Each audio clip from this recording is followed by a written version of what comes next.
దేవుని నామమునకు మహిమ కలుగును గాక. కొద్ది నిమిషాలు దేవుని యొక్క వాక్యం ధ్యానం చేసుకుందాము.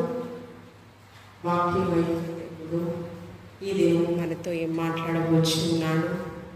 సజీవ లెక్కల నుంచి దేవుని యొక్క సన్నిధానంలో నిలిచేటటువంటి గొప్ప భాగ్యము మనకి దేవాది దేవుడు అనుగ్రహింపచేసి ఉన్నాడు. వాక్యముతో మనల్ని బలపరుచుకుంటూ ఆత్మీయతలో ఎదిగేటటువంటి గొప్ప భాగ్యము దేవాది దేవుడు మనకి దయచేసి ఉన్నాడు. కడవరి దినాల్లో పరిశుద్ధ గ్రంథంలో మనము ఏ విధంగా జాగ్రత్త పడాలి అనే దాని గురించి హెచ్చరికతో ఉన్నటువంటి వాక్కులు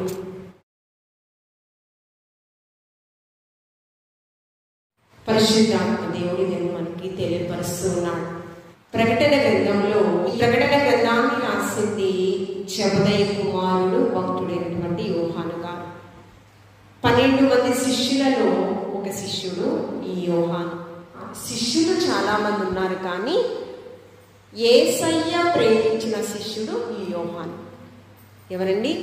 యేసయ్య చేతే ప్రేమింపబడేటటువంటి గొప్ప భాగ్యాన్ని పొందుకున్నటువంటి ఈ అందరినీ ప్రేమించారు. ఏ భేదము లేదు. అందరూ పాపం చేసి దేవుడు అనుగ్రహించిన మహిమను పొందలేని మన జీవితాలలో వెలుగు ఇచ్చాడు దేవాతి దేవుడు. ఆయన పరిశుద్ధ రక్తాన్ని మన కొరకు దారిపోశారు.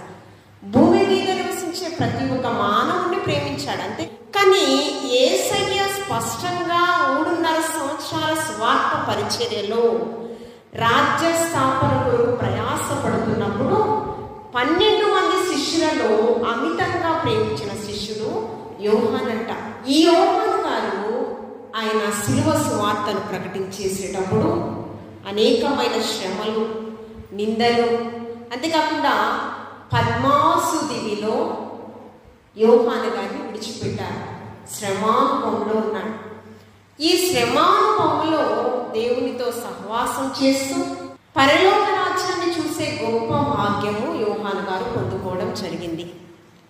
పరలోక రాజ్యాన్ని ముందుగా చూశాడు. అంతేకాకుండా అనేక మంది ప్రజలు పరలోక రాజ్యంలో చేరాలి అంటే ఈ కడవరి దినాలలో ఏ రీతిగా సిద్ధపాటు కలిగి ఉండాలి, ఎవరిని బట్టి మనం చాలా జాగ్రత్తగా వహించాలి. అనేక మంది వారు పాడైపోతూ ఆత్మీయ స్థితిలో ఎదిగే వారిని కూడా వారి నుంచి దూరపరుస్తూ ఉన్నారు. వీరిని బట్టి తగు జాగ్రత్త వహించాలి అని వాక్యానుసారంగా మనల్ని హెచ్చరిస్తూ ఉన్నారు. 7 సంఘాలకు హెచ్చరికతో ఉన్నటువంటి లేఖలు వ్రాయడం జరిగింది. పరలోక రాజ్యాన్ని చూసి 7 సంఘాలలో 4వ సంఘము తుయతర సంఘానికి ఒక హెచ్చరిక తెలియపరిచారు. 4వ సంఘమైనటువంటి తుయతర సంఘానికి ఒక లేఖ వ్రాయడం జరిగింది. దూత ద్వారా హెచ్చరికతో ఉన్నటువంటి వాక్కులు. మొదటి వారు కడపటి వారు అవుతున్నారంట. కడపటి వారు మొదటి వారు అవుతూ ఉన్నారా? వారి ఆత్మీయ స్థితి చల్లారిపోచు ఉన్నది. మొదటి వారి ఆత్మీయ స్థితి ఎందుకు చల్లారిపోతుంది? అపవాది ఎవరిని మృంగుదుమా అని గర్జించు సింహం వలె ఈ అపవాది ఈ యొక్క దురాత్మ మనుషుల మీద ప్రభావితం చేస్తూ ఉంది. మనుషుల మీద ప్రభావితం చేస్తూ ఉన్నప్పుడు మనం ఏ విధంగా ప్రలోభాలకు లోను కాకూడదు అనేది చాలా స్పష్టంగా వీరిని బట్టి జాగ్రత్త వహించాలని పరిశుద్ధాత్మ దేవుడు హెచ్చరిస్తూ ఉన్నాడు. ఈ 4వ సంఘము తుయతర సంఘము 2వ అధ్యాయం 20వ వచనం మనం చదువుకుందామండి. 19-20 వచనాలు చదువుకుందాం. ప్రకటన గ్రంథము 2వ అధ్యాయం 19-20 వచనాలు చదువుకుందాం. నీ క్రియలను, నీ ప్రేమను, నీ విశ్వాసమును, నీ పరిచర్యను, నీ సహనమును నేను ఎరుగుదును. నీ మొదటి క్రియ కన్నా నీ కడపటి క్రియలు మరి ఎక్కువైనవని ఎరుగుదును. అయినను నీ మీద తప్పు ఒకటి నేను మోపవలసి ఉన్నది. నీ మొదటి క్రియ కన్నా నీ కడపటి క్రియలు మరి ఎక్కువైనవని నేను ఎరుగుదును. ఇదే వాక్యము కొద్దిగా దగ్గరలో అనుగుణంగా రూతును బట్టి బోయాజు ప్రశంసిస్తూ మాట్లాడుతూ ఉన్నాడు. ఏమిటంటే, నీ మొదటి ప్రవర్తన కంటే వెనుకటి సత్ప్రవర్తన బాగుగా ఉందమ్మా అని రూతును బట్టి బోయాజు, యజమానుడైనటువంటి బోయాజు గణపరుస్తూ ఉన్నాడు మాటలతో. పరిశుద్ధాత్మ దేవుడు నేటి దినాన మనతో కూడా మొదటి క్రియల కన్నా అంట కడపటి క్రియలు మరి ఎక్కువైనవి బాగుగానే ఉన్నాయి, కానీ నీ మీద తప్పు ఒకటి మోపవలసి ఉన్నది. అదేమనగా తాను ప్రవక్తని నేను చెప్పుకొనుచున్న యెజబెలను స్త్రీని నీవు ఉండనిచ్చుచున్నావు. ఎవరినంట? తాను ప్రవక్తని అని చెప్పుకొనుచున్న యెజబెలు అనే స్త్రీని నీవు ఉండనిచ్చుచు ఉన్నావు. ఎక్కడ ఉండనిచ్చుచున్నావు? నీ హృదయంలో ఆమె తలంపులు, ఏమండి? నీ గృహములో ఆమె తలంపులు, ఏమండి? నీకు కుటుంబంలో ఆమె తలంపులు నీవు ఉండనిచ్చుచు ఉన్నావు. ఆమె మనల్ని ప్రేరేపితం చేస్తూ ఉన్నప్పుడు, ఆ మాటలకు ప్రేరేపితమైనప్పుడు, ఆ మాటలు యందు మనము విశ్వసించినట్లయితే, ఆ మాటను మనము విని వాటి ద్వారా మన జీవితాన్ని కొనసాగించినట్లయితే కూడా ఆమెను మన గృహంలో ఉండనిచ్చినట్లే. యెజబెలు అనే ప్రవక్తని చెప్పుకొనుచున్న ఆ స్త్రీని నీవు ఉండనిచ్చుచు ఉన్నావు. నీ హృదయములో, నీ గృహములో, నీ ఆత్మీయ జీవితంలో ఉండనిచ్చుచు ఉన్నావు. ఈమె వల్ల చాలా ప్రమాదం నీకు. యెజబెలు దురాత్మ స్వభావం కలిగినటువంటి స్త్రీ, ఆమె బయలు దేవతలను ఆరాధించేటటువంటి స్త్రీ, ప్రవక్తలను చంపడానికి ఏమాత్రము వెనుకాడినటువంటి స్త్రీ, దేవుని యొక్క సంకల్పాన్ని పాడు చేసినటువంటి స్త్రీ, ఏమండి? నరహత్య చేయడానికి ఏమాత్రము వెనుకాడలేదు, ఏమండి? అనేక మందిని మూచపూత పోసినటువంటి స్త్రీ. అందుకని అంట ఆహాబు తన భార్య అయిన యెజబెలు ప్రేరణ చేత యెహోవా దృష్టికి కీడు తలపెట్టిన ఆహాబు వంటి వాడు మరి ఎవడనూ లేడు. ఆ సామెతల గ్రంథం 14వ అధ్యాయం 1వ వచనంలో జ్ఞానము కలిగిన స్త్రీ కుటుంబాన్ని కట్టును, 3 రాళ్ళు తన చేతులతో తన కుటుంబాన్ని ఊడబెరుకును. ఈ యెజబెలు రాణి కానీ ఏమండి అతిశయించింది రాజ్యాధికారాన్ని బట్టి, ఏమండి రాజ్యములో విగ్రహారాధన బయలుపరిచింది, ఏమండి ఆజ్ఞను దేవుని యొక్క చిత్తమును తీసివేసి స్వచిత్తాన్ని అవలంబిస్తూ రాజ్య పరిపాలన చేసి ప్రవక్తలను చంపడానికి ఏమాత్రము వెనుకాడలేదు. ఈమెను బట్టి దేవుని యొక్క సంకల్పమే పాడైపోయింది. ఆహాబు రాజు తన భార్య అయిన యెజబెలు మాటలకు ప్రేరేపితమయ్యాడంట. అలాగే కాదు, అంతే కాదు, చాలా మంది కూడా ఈ యెజబెలు ప్రవక్తాన్ని చెప్పుచు అబద్ధ బోధ ప్రకటించేటటువంటి ఈ స్త్రీ మాటలకు చాలా మంది ప్రేరేపితమవుతూ ఉన్నారు. నేటి కడవరి దినాలలో క్రైస్తవ సంఘాలు కూడా అబద్ధ బోధలకు ప్రేరేపితమవుతున్నారు. ప్రవక్తని అని చెప్పుకుంటున్న ఈ స్త్రీని నువ్వు ఉండనిచ్చుచున్నావు. చారకము చేయుటకును, విగ్రహములకు బలి ఇచ్చిన వాటిని తినుటకును అది నా దాసులకు బోధించుచు వారిని మోసపరచుచు వచ్చుచు ఉన్నది. ఏమండి? చారత్వము, పాపము, విగ్రహారాధన, పైన ఆకాశమందు కింద భూమి అంతే కానీ నేను కాక మరొక దేవుణ్ణి నీవు సాగలపడకూడదు, నమస్కరింపకూడదు ఆజ్ఞ జారీ చేసింది. ప్రజలను చంపడానికి మాత్రము పేదవాడైనటువంటి నాబోతు ద్రాక్ష తోటను తీసుకోవడానికి నిండు సభలో అబద్ధ సాక్ష్యం చెప్పించి, ఏమండి పేదవాడైనటువంటి నాబోతు చావుకి ఈమె కారకురాలైంది యెజబెలు. ఎక్కడైతే నాబోతు రక్తం ప్రోక్షింపబడిందో, నాబోతు రక్తము మొరపెట్టిందంట, ఆహాబు యెజబెలు యొక్క శవాలంట కలుతిని వేసే పరిస్థితి. రాజు రాణి యొక్క శవాలు. ప్రవక్తని గురించి మనం ఆలోచన చేస్తే ఈ యొక్క పరలోక రాజ్యాన్ని చూసినటువంటి యోహాను గారు ఇటువంటి స్త్రీలను బట్టి మనం తక్కువ జాగ్రత్తగా ఉండాలని మనతో హెచ్చరిస్తూ ఉన్నాడు. ఈ యొక్క ప్రవక్తని అనే మాటకు మనం ప్రవచనం చెప్పేటటువంటి స్త్రీ జరగబోయే సంగతులను దేవుని ఎదుట నుంచి తెలుసుకుని తన ప్రజలకు బయలుపరచువాడే ప్రవక్త, ప్రవక్తని. ఏమండి? క్షేమ సమాచారం దేవుని ఎదుట నుంచి తెలుసుకుని తన ప్రజలకు చెప్పేటటువంటి వారే ప్రవక్త, ప్రవక్తనిలు. ఈ పరిశుద్ధ గ్రంథంలో ఎంతమంది ప్రవక్తనిలు ఉన్నారో ఒకసారి మనం చూసినట్లయితే మొత్తం 6 ఉన్నారు. మొదటి ప్రవక్తని యోగవిధుల కుమార్తె మిర్యాము, నిర్గమాకాండం 15వ అధ్యాయం 20వ వచనము. రెండవ ప్రవక్తని దెబోరా, న్యాయాధిపతుల గ్రంథము 4వ అధ్యాయము 4 నుంచి 9 9 వచనాలు. మూడవ ప్రవక్తని హుల్దా ప్రవక్తని రెండవ దినవృత్తాంతముల గ్రంథము 34వ అధ్యాయము 22వ వచనం నుంచి 28వ వచనం వరకు హుల్దా ప్రవక్తని గురించి వ్రాయడము జరిగింది. 4వ ప్రవక్తని నోవద్యా ప్రవక్తని. ఈ నోవద్యా ప్రవక్తని గురించి నెహెమ్యా గ్రంథము 6వ అధ్యాయము 14వ వచనంలో ప్రస్తావించడం జరిగింది. 5వ ప్రవక్తని అన్నా ప్రవక్తని లూకా సువార్త 2వ అధ్యాయము 36వ వచనం నుంచి 38 వచనాల వరకు అన్నా ప్రవక్తని గురించి వ్రాయడం జరిగింది. 6వ ప్రవక్తనిలు ఫిలిప్పు యొక్క 4 కుమార్తెలు.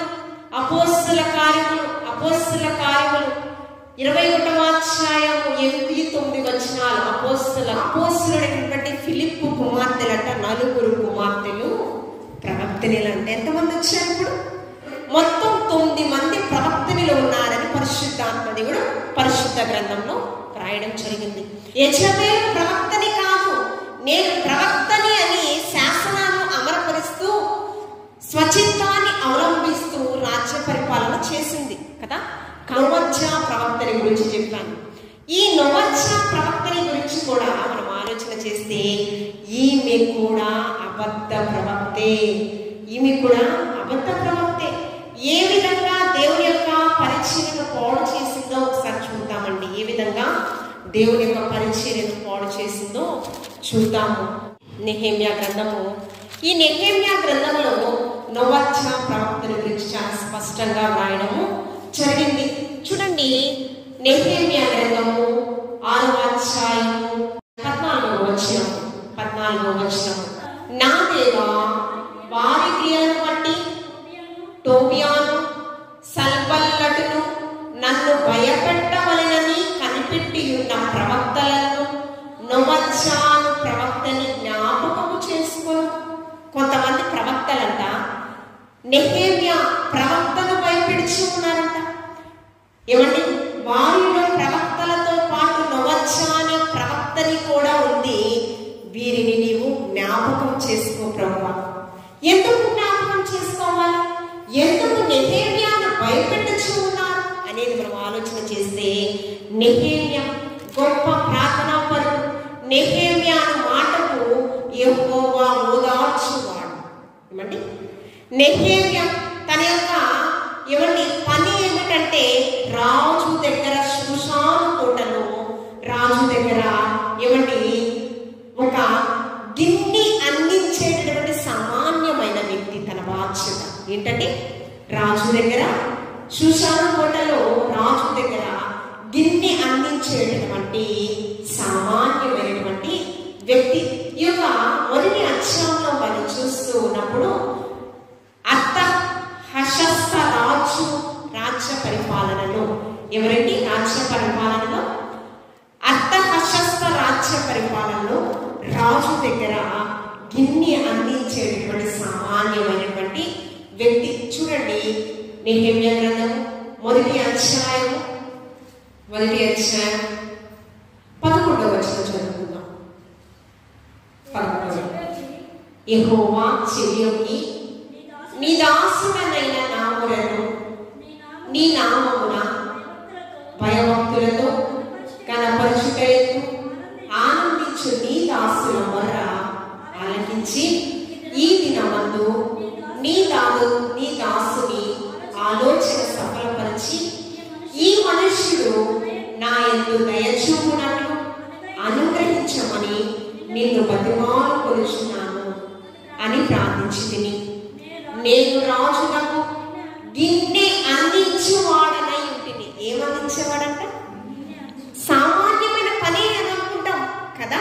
కానీ రాజు రాణి భోజనం చేయాలంటే మొట్టమొదటిగా దాన్ని ఆ భోజనంలో శత్రువులు ఏమన్నా హాని కలగ చేయడానికి, ప్రాణం తీయడానికి, విష ప్రయోగాలు ఏమన్నా చేశారా అని ప్రాణాలు సహితం పణంగా పెట్టి ఆ మొదటి భోజనం ఎవరు తినాలంటే రాజు దగ్గర గిన్నె అందించేటటువంటి సామాన్యమైనటువంటి వ్యక్తి నెహెమ్యా.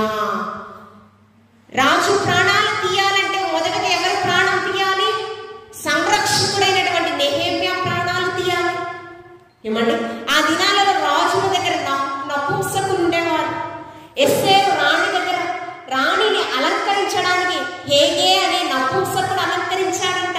ఏమండి నపుంసకులు ఉండేవారు. ఇక్కడ నమ్మకత్వాన్ని సంపాదించుకున్నటువంటి నెహెమ్యా ఒక నమ్మకస్తుడుగా రాజు ప్రాణాన్ని సంరక్షించేటటువంటి వ్యక్తిగా ఇతడు సేవ చేస్తున్నాడు కదండి. ఇతడు మనం ఆలోచన చేస్తే నెహెమ్యా ఎవరి యొక్క కుమారుడు అంటే హకల్యా యొక్క కుమారుడు. ఇతడు హకల్యా యొక్క కుమారుడు. ఇతడు మనం ఆలోచన చేస్తే ఇతని యొక్క పరిస్థితి హెజ్రా ప్రవక్త, అదేవిధంగా నెహెమ్యా ప్రవక్త కూడా ఒకే నాటి సమకాలికులు వీరు. ఈ నెహెమ్యా గ్రంథము నెహెమ్యా ఇద్దరు కూడా వ్రాసారని కొంతమంది భక్తులు తెలియపరుస్తూ ఉంటారు. వీరిలో మనము ఆలోచన చేస్తే యెరూషలేము క్షేమము కొరకు, అంతేకాకుండా మరి బబులోను దాసత్వం నుంచి యూదా ప్రజలను సంరక్షించడానికి మూడో ప్రవక్తగా నెహెమ్యా గొప్ప ఘనమైన కార్యంలో పాలిభాగస్థుడు. ఎవరి చెరలో నుండి? బబులోనీల చెరలో నుంచి యూదా ప్రజలను తన దేశానికి మరి దేశాన్ని సురక్షితంగా చేర్చడానికి ముగ్గురు ప్రవక్తలు ఉన్నారు. ఆ దినాలలో నెహెమ్యా కూడా, ఎజ్రా ఉన్నాడు, నెహెమ్యా కూడా ఉన్నారు. దాసత్వం నుంచి విడిపించే ప్రక్రియలో మోషే ఏ విధంగా ఉన్నాడు, అహరోను ఏ విధంగా ఉన్నాడు, ఇక్కడ ఇశ్రాయేలు ప్రజలకు, ఇక్కడ యూదా ప్రజలకు కూడా నెహెమ్యా కూడా దాసత్వం నుంచి విడిపించుటలో ఒక నమ్మకమైన పాత్రను పోషించినటువంటి వ్యక్తిగా అతడు ఉన్నాడు. అయితే అర్థహశస్తుకు ఆ యొక్క రాజ్యంలో ఆ రాజు దగ్గర ఈ యొక్క బాధ్యతలను అందించేటటువంటి వ్యక్తి. ఒక దినము యూదా ప్రజలు ఎక్కడికి వచ్చారంటే షూషాను కోటకు వచ్చారు. ఎక్కడికి వచ్చారు? షూషాను కోటకు నెహెమ్యా దగ్గరకు వచ్చారు. షూషాను కోటకు యూదా ప్రజలు వచ్చినప్పుడు ఎంతో సంతోషించి యూదా ప్రజల యొక్క క్షేమ సమాచారం తెలుసుకుంటూ ఉన్నాడంట. వారి మొహాలు చాలా వికారంగా, చాలా వేదనతో ఉన్నాయంట. ఎందుకు ఇలా వేదనతో ఉన్నారు? యూదా ప్రజలు ఏ విధంగా ఉన్నారు, మరి ముఖ్యంగా యెరూషలేము దేవాలయం ఏ విధంగా ఉంది అని తెలుసుకున్నప్పుడంట ఒక విచారకరమైన విషయం చెప్పడం జరిగింది నెహెమ్యాకు. చూడండి, ఆ ప్రాకారం అంట పడిపోయిందంట. యెరూషలేము ప్రాకారము, కోట గుమ్మములు శత్రువుల చేత, అగ్ని చేత కాల్చివేయబడ్డాయంట. ఏంటంటే యెరూషలేము ప్రాకారం కూలిపోయిందంట. అంతేకాక కోట గుమ్మములు అగ్ని చేత కాల్చివేయబడ్డాయంట. ఇంత ప్రజలు యెరూషలేము దేవాలయం, ఆ యొక్క దేవుని యొక్క సన్నిధి ప్రత్యక్షంగా ఉంది. ఆ దేవాలయం పాడు చేస్తే ఈ మందిరము సమస్త జనులకు ప్రార్థనా మందిరం. యేసుక్రీస్తు ప్రభువారు ఆయన స్వరము గద్దించిన విధం ఎక్కడ కనిపిస్తుందంటే, ఎవరైతే రోకలు అమ్ముతూ ఉన్నారో యెరూషలేము దేవాలయంలో, అప్పుడు ఆయనకు కోపం వచ్చింది. నా మందిరము సమస్త జనులకు ప్రార్థనా మందిరమా మీకు తెలియదా? దీనిని వ్యాపార గృహముగా మీరు ఎలా చేస్తున్నారని ఆయనకు కోపం వచ్చి వారి మీద, శాస్త్రులు, పరిసయ్యులు, సద్దూకయ్యుల మీద మరి యేసుక్రీస్తు ప్రభువారు కోపపడడము ఆయన జరిగిన పరిస్థితి. ఇక్కడ కూడా వారు తెలిసిన పరిస్థితి విన్నప్పుడు చాలా బాధ కలిగింది. చూడండి, 3వ వచనంలో బాబిలోనీయుల చెరలో పట్టబడిన తరువాత శేషించబడిన వారి పరిస్థితి ఏ విధంగా ఉంది అని అడిగినప్పుడు, చూడండి, చెరపట్టబడిన వారిలో శేషించిన వారు ఆ దేశంలో బహుగా శ్రమను, నిందను పొందుచున్నారు. మరియు యెరూషలేము యొక్క ప్రాకారం పడద్రోయబడిందయ్యా, దాని గుమ్మములు అగ్ని చేత కాల్చివేయబడ్డాయి. యెహోవా దేవా అని మొరపెట్టుచు ఉన్నాడు కదా. 6వ అధ్యాయంలో చదివినటువంటి 14, నా దేవా వాని క్రియలను బట్టి టోబియా, సర్పట్టులు నన్ను భయపెట్టుచు ఉన్నారయ్యా. దేని కొరకు? ప్రాకారం తిరిగి నిర్మించడానికి, కోట గుమ్మములను తిరిగి మరలా కట్టుటకు ఈయన పూనుకుడినప్పుడు అంట ఆ మందిర ప్రాకారము ఘనమైన కార్యము పాడు చేయడానికి ఎవరంట పాడు చేయడానికి? ప్రవక్తలు కొంతమంది, వారిలో నోవద్య అనే ప్రవక్తని కూడా పాడు చేస్తుంది ప్రభువా. నన్ను భయపెట్టుచు ఉన్నారు ప్రభువా. వీరు ఇవన్నీ ఘనమైన కార్యం పాడు చేయడానికి వారిని నీవు జ్ఞాపకం చేసుకో. నీ చేతికి నేను వారిని అప్పగించుకొనుచు ఉన్నాను ప్రభువా. ఇది విన్నప్పుడు ఎంత వేదన చెందాడంటే ఏమండి ప్రార్థించాడు, దుఃఖంతో చాలా మనోవిచారంతో ప్రార్థన చేశాడు.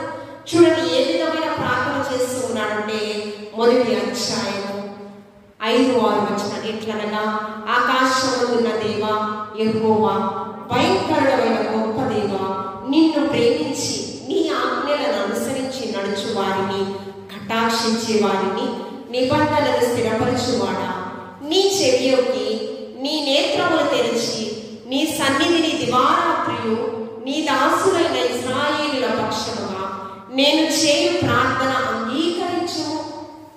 ఏమని ఇశ్రాయేలు పక్షముగా యెరూషలేము క్షేమము కొరకు, యెరూషలేము మందిరము మరలా నిర్మించడం కొరకు ఏమని వారి పక్షమున విలపిస్తూ విజ్ఞాపన ప్రార్థన చేస్తూ ఉన్నాడు. విజ్ఞాపన ప్రార్థన చేస్తూ ఉన్నాడు. ప్రార్థన అంగీకరించు. నీకు విరోధంగా పాపము చేసిన ఇశ్రాయేలు కుమారుల దోషమును నేను ఒప్పుకొనుచు ఉన్నాను ప్రభువా. ఏమంటే వారి దోషం నా దోషంగా నీవు పరిగణనలో తీసుకో. అపోస్తలుడైన పౌలు గారు బంధకములలో ఒక దొంగ ఒనేసిముకి సువార్తను ప్రకటించాడు. బంధకములలో నేను కనిన ఒనేసిమును బట్టి ఫిలోమోనుకు ఒక లేఖ రాశాడు. అతడు మరలా ఏదైనా తప్పిదం చేస్తే అది నా తప్పిదముగా నీవు భావించు అని ఫిలోమోనికి లేఖ వ్రాశాడు.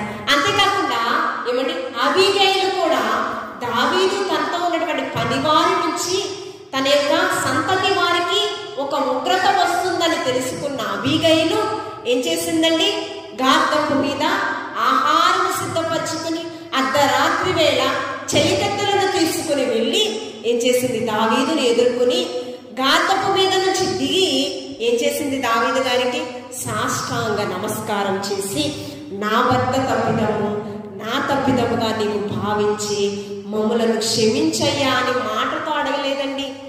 ఏమంటే తగ్గింపు, దీనత్వం అనే వస్త్రాన్ని మనము ధరించుకోవాలంట. ఆమె ఇక్కడ కూడా ఏమంటూ ఉన్నాడు, ఇశ్రాయేలుల పక్షమున నేను ప్రార్థన చేస్తూ ఉన్నాను. విరోధముగా పాపం చేసిన ఇశ్రాయేలు కుమారుల దోషమును నేను ఒప్పుకొనుచు ఉన్నానయ్యా. నా కుటుంబ సభ్యుల దోషమును నేను ఒప్పుకొనుచు ఉన్నాను. చూడండి తర్వాత, నేను నా తండ్రి ఇంటి వారిని పాపం చేసి ఉన్నాము. నీ ఎదుట బహు అసత్యముగా ప్రవర్తించి తిని నీ సేవకుడైన మోషే చేత నీవు నిర్ణయించిన ఆజ్ఞలనైనను కట్టడలనైనను విధులనైనను మేము గైకొనకపోతిమి. ఇశ్రాయేలు ప్రజలు ఏం చేశారంట, దేవుని ఆజ్ఞలను కట్టడలను విధులను గైకొనకుండా ఇష్టానుసారంగా దేవునికి ఆయాసకరమైన జీవితం వారు జీవించారంట. ఏమండి దోషము ఒప్పుకొని విడిచిపెట్టు వారు ఏం చేస్తారండి, దేవుని యొక్క కనికరం పొందుకుంటారు. ఒప్పుకుంటున్నాడు, ప్రభువా నా పితరుల దోషము నా దోషం నీవు క్షమించు ప్రభువా అని విజ్ఞాపన, కన్నీటి ప్రార్థన, ఒప్పుకోలు ప్రార్థన చేస్తూ ఉన్నాడండి, చేస్తూ ఉన్నాడు.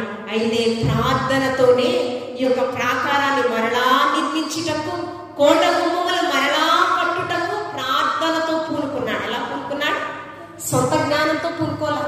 ఏమండి సొంత జ్ఞానంతో పూనుకోలే, ప్రార్థనతో దేవాతి దేవుడు ప్రార్థన విన్నాడు, స్వీకరించాడు. ఏమండి దేవుని యొక్క సన్నిధి ప్రత్యక్షత ఆయనకి తోడుగా ఉంది. ఏమంటే అనేకులను హృదయాలను ప్రేరేపించాడు. అనేక హృదయాలు ప్రేరేపించినప్పుడు ఆ యొక్క మనస్సులను మెత్తన హృదయంగా రాజు యొక్క మనస్సు కూడా మార్చాడంట. రాజు కూడా ఏమన్నాడు తెలుసా, ఇల్లు నీ యొక్క యూదా ప్రజలను సంరక్షించుకో, నీ యెరూషలేము దేవాలయములను నీవు మరలా నిర్మించుటకు నీవు వెళ్ళు అని.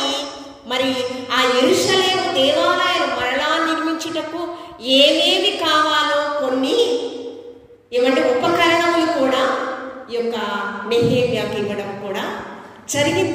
రాజు యొక్క మనస్సు కూడా గెలుచుకున్నాడండి ఇక్కడ నెహెమ్యా. ఎవరు, రాజు పేరేంటి, అర్తహషస్త రాజు యొక్క మనస్సు కూడా గెలుచుకున్నాడు. చూడండి ఏమేమి ఇచ్చాడో. ఈ వాక్య భాగం నేను చదివి చాలా చాలా రోజులైంది, కానీ నాకు ఇప్పుడు జ్ఞాపకం వస్తుంది. చూడండి ఇక్కడ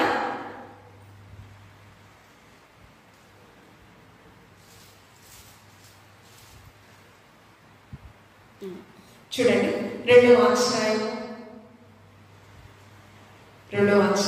5వ వచనం చదువమ్మా. 4-5 వచనం చదువు. దానికి ముందుగా ఏం చెప్పాడంటే 3వ వచనము, నా పితరుల సమాధులుండు పట్టణము పాడైపోయిందయ్యా రాజుతో చెప్తూ ఉన్నాడు.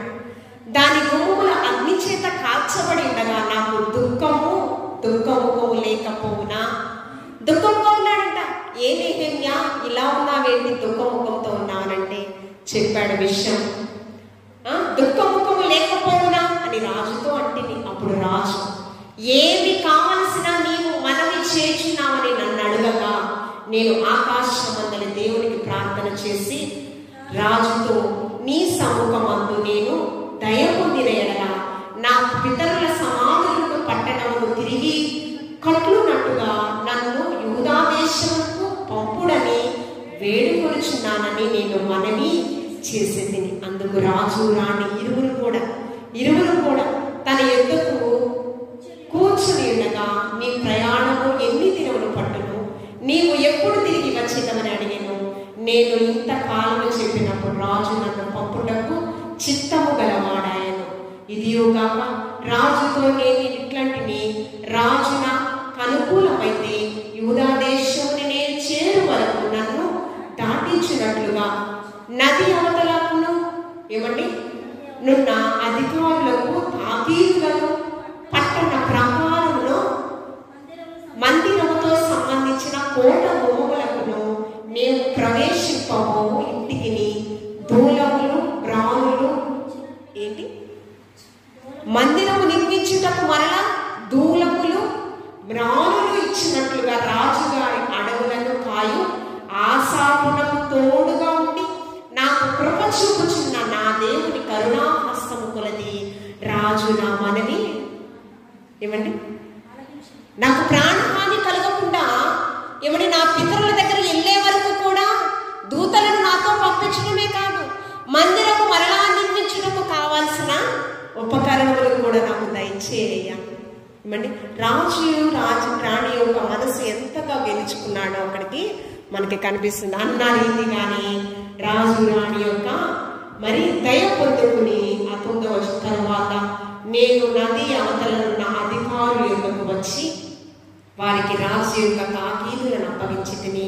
రాజు నాతో కూడా సేనాధిపతులను గుర్రపు రౌతులను పంపించాడు. ఇంత రాజు యొక్క మనసు గెలుచుకున్నప్పుడు కానీ రాజ్యంలో ఉన్న కొందరి ప్రవక్తల యొక్క మనసు గెలుచుకోలేకపోయాడు. రాజ్యంలో ఉన్న కొందరి యొక్క వ్యక్తుల మనసులను గెలుచుకోలేకపోయాడు. రాజు రాణి మనసు గెలుచుకున్నాడు. అంతేకాకుండా మరలా ప్రాకారం నిర్మించుటకు, కోట గుమ్మములను మరలా నిర్మించుటకు, దేవుని యొక్క మందిరాన్ని నిర్మించుటకు ప్రార్థనాపూర్వకంగా పూనుకున్నప్పుడు ఎవరెవరు సహకరించాలో పురుషులు చాలా మంది సహకరించారు. వారిలో స్త్రీలు కూడా ఉన్నారు. చూడండి పరిశుద్ధ గ్రంథంలో 3వ అధ్యాయము 12వ వచనం చదువుకున్నాం. వారిని అనుకుని యెరూషలేములో సగమునకు అధిపతి అయిన హేషు కుమారుడైన షల్లూమును అతని కుమార్తెలను బాగు చేసిరి. దేన్ని? యెరూషలేము దేవాలయాన్నంట షల్లూము కుమార్తెలంట బాగు చేశారంట, శుభ్రపరిచారంట. తిరిగి నిర్మించడానికి వారి వంతు వారు ప్రయాస కనపరిచారంట అక్కడ. కానీ నోవచ్చా ప్రవక్త్రి మాత్రము ఆ యొక్క ఘనమైన కార్యాన్ని పాడు చేయడానికి నాకు ఆటంకపరుస్తుందయ్యా, ఆమెను నువ్వు జ్ఞాపకం చేసుకోయా. ప్రవక్తని ఒక గొప్ప పేరు గొప్ప ఖ్యాతిని పొందినటువంటి ఆ స్త్రీ నీ ఘనమైన కార్యము పాడు చేస్తుంది, ఆమెను నువ్వు జ్ఞాపకం చేసుకో. ఇందా చదవబడినటువంటి మూల వాక్యం ఏంటి? యెజబెలు అను ప్రవక్తని నీ మీద ఒకటి తప్పు ఒకటి మోపవలసినది. అది ఏమిటి?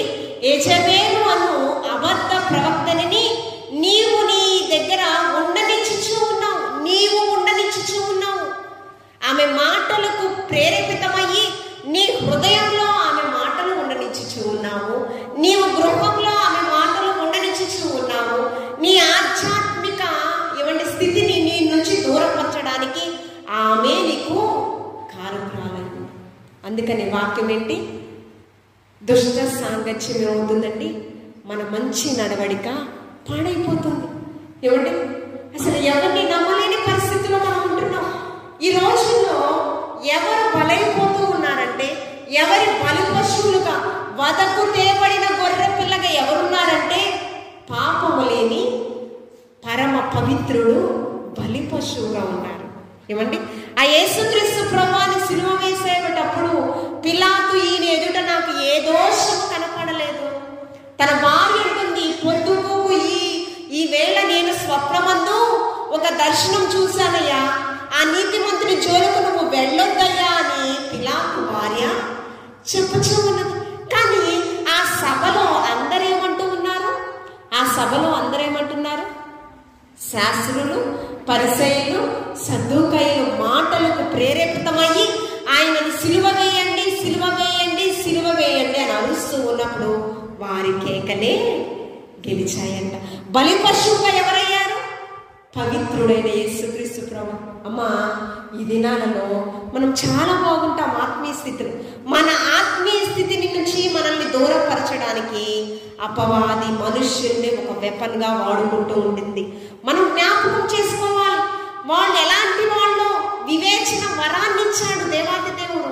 ఏమంటే సమయోచితమైన జ్ఞానాన్ని ఇచ్చాడు దేవాది దేవుడు. ఏమంటే పరిశుద్ధ గ్రంథం అందుకే మనకి ఇవ్వబడింది.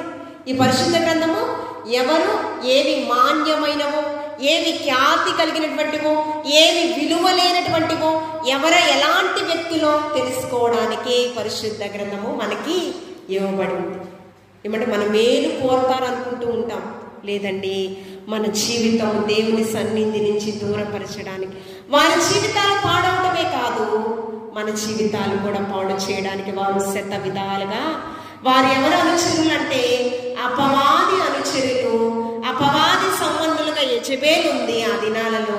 అంతేకాకుండా నొవచ్చ ప్రవక్తని కూడా ఉంది. అపవాది సంబంధులు మీరు ఏం చేస్తారంటే వారి పని దేవుని యొక్క రాజ్యాన్ని పాడు చేయడమే, ఒక మంచి కార్యము పాడు చేయడమే. అంతేకాదు, వారు పాడవటమే కాదు, అనేక మందిని వారి వైపు ఆకర్షించుకుంటారు. అది నిజమా కాదా మనకి తెలుస్తుంది ఖచ్చితంగా. ఆ జ్ఞానం దేవాది దేవుడు మనకి ఇస్తాడు.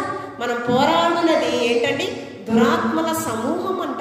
సమూహమే మన మీద ఏలుబడి చేస్తుంది. కాబట్టి మనము ఏమవ్వకూడదు? బలి పశువులు అవ్వకూడదు.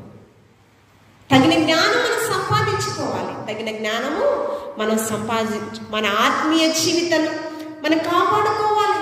ఏమండి, మన కుటుంబ ఆత్మీయ జీవితము మనం కాపాడుకోవాలి. లేకపోతే ఏమవుతుందంటే ఏంటి? జ్ఞాని అయినటువంటి సలోమాను గారు మూర్ఖురాలు తన చేతులతో తన కుటుంబాన్ని మూడబెరుకు. ఏది ఏమైనప్పటికీ కూడా మన మాట అవునంటే అవును, కాదంటే కాదు అనే విధంగా ఉండాలండి. ఈ నెహెమ్యా గారు ఈ యొక్క యెరూషలేము దేవాలయాన్ని మరలా నిర్మించడానికి ఎన్ని దినాలు పట్టిందో తెలుసా? ప్రార్థనా పూర్వకంగా. ఏమండి, అనేకులు ఆయనకి మందిరం నిర్మాణానికి దోహదపడిన పరిస్థితి ఎన్ని దినాల్లో కట్టాడో తెలుసా? 52 దినాలలో యెరూషలేము దేవాలయాన్ని మరలా నిర్మించేటటువంటి ఘనమైన కార్యములో దావీదు దేవుని హృదయాన్ని గెలుచుకున్నాడు. అయ్యా, గొర్రెల దొడ్డిలో ఉన్న నన్ను సింహాసనాసీనుడు చేశావు కదయ్యా, నీకు నేను కృతజ్ఞత చెల్లిస్తానయ్యా, నీకు నేను ఒక మందిరాన్ని నిర్మిస్తానయ్యా అన్నాడు. అయితే నీ హృదయ వాంఛను నీ కుమారుడైనటువంటి సలోమానుతో నేను నెరవేరుస్తాను ఆయన హృదయం, కానీ నీవు మాత్రము వద్దు కదా. ఘనమైన కార్యములో దేవాది దేవుడు మనలందరినీ కూడా పాలిభాగస్తులుగా ఉంటాడు. విలువలేని వ్యక్తుల కోసము మన విలువైన జీవితము, విలువైన తలాంతులను కొన్ని సందర్భాల్లో పాడు చేసుకుంటూ ఉంటాం. ఏ శ్రమ వచ్చినప్పటికీ కూడా దేవుని సన్నిధిని మనము విడనాడడానికి వీలు లేదు. ఏమండి, నీ పరిస్థితి ఏమైందో నాకు తెలియదు, కానీ నేనైతే నా దేవుని మందిరంలో పచ్చని ఒలీవ చెట్టు వలె ఉంటానని దావీదు చెప్తున్నాడు.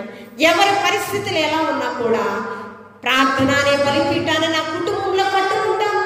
ఏమండి, దేవుని యొక్క సన్నిధి ప్రత్యక్షత నా గృహంలో ఉండేలా శతవిధాలు నేను ప్రయత్నిస్తాను. ఎవరు నా గృహంలో ఉన్నా లేకపోయినా, ఎవరు బంధువుల రక్త సంబంధిని నాకు విడనాడినా, ఏదున్నా లేకపోయినా, హబక్కూకు ప్రవక్త ఉన్నాడు, ఏమి ఉన్నా లేకున్నా, ఎవరు నాకు లేకున్నా, యేసునందే ఆనందింతును, యేసయ్యని ఆరాధింతును. ఏంటండి, ఏమున్నా ఎవరున్నా లేకున్నా దేవుని యొక్క సన్నిధి ప్రత్యక్షత అనునిత్యము నేను అనుభవించాలి.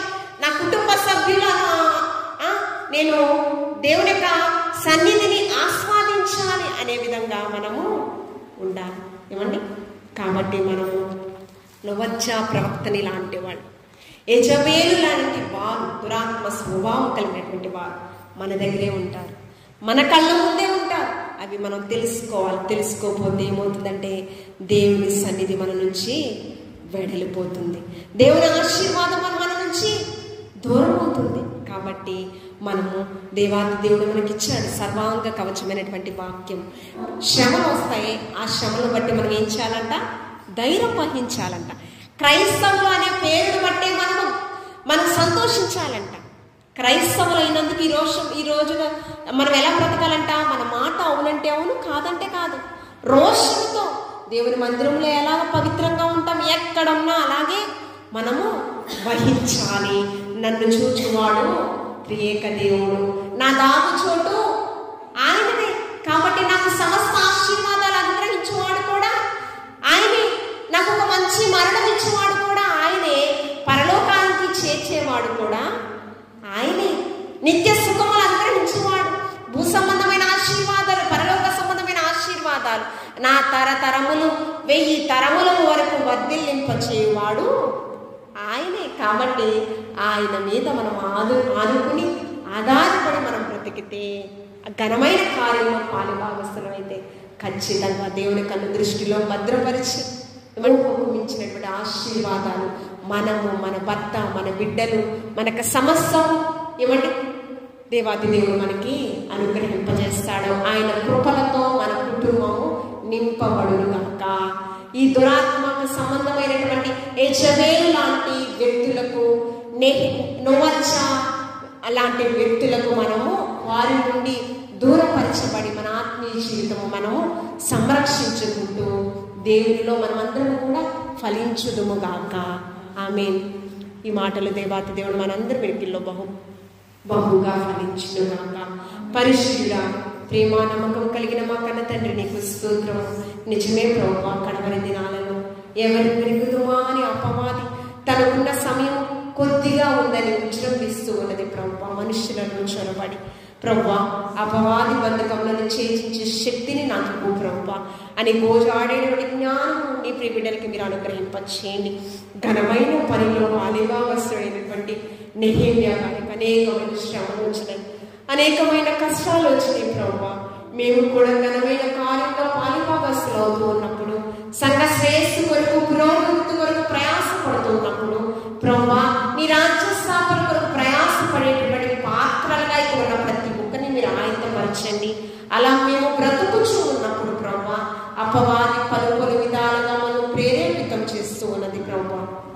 అపవాది బంధకములను ప్రభువా మేము చోటివ్వకుండా ప్రభువా సర్వాంగ కవచమైనటువంటి మీ వాక్యమును మేము ధరించుకొని ప్రభువా అపవాదిని ఎదిరించినటువంటి శక్తివంతులుగా ఉన్న ప్రతి ఒక్కరిని ప్రభువా మీరు బలపరిచి మనవచ్చు నాను ప్రభువా. నీకు స్తోత్రము.